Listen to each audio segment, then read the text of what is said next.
No, the journey of the Eastern wisdom is moving from the false self to the real self. But if I don't listen and learn the principles of Eastern wisdom, how do I know what is false self and the real self? There comes the satsang. So, what happens when we move from the false self to the real self? It brings an end to the source of the suffering. So, when the suffering comes to an end, then what happens? You awaken to your real self. And what is the real self? Real self is of the nature of permanent peace, happiness, love, truth, and wisdom.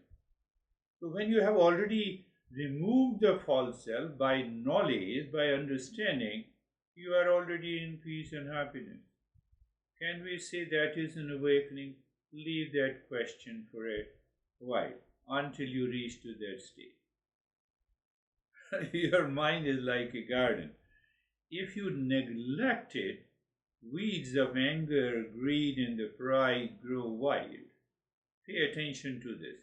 So, when you cultivate it with your awareness, patience, love, it blossoms into peace. And then you recognize the false self is like removing the weeds. Discovering the real self is like nurturing the garden into a full bloom.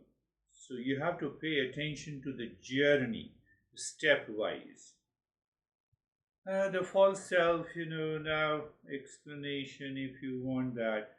So the false self is like the ego or the false I, is the root of insecurity, reaction, and suffering. The real self is your secure, peaceful essence that never changes.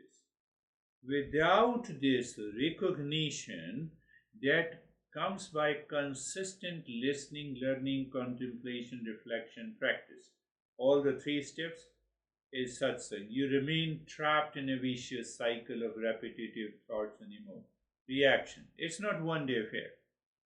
So through the self-enquiry, the three steps which I just mentioned, seeker gradually awakens and breaks the cycle and returns to the inner peace.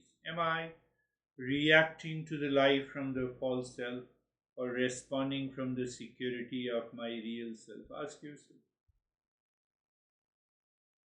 When was the last time I paused to a question? Who is that I behind my suffering? You go on asking the question, you will find the answer.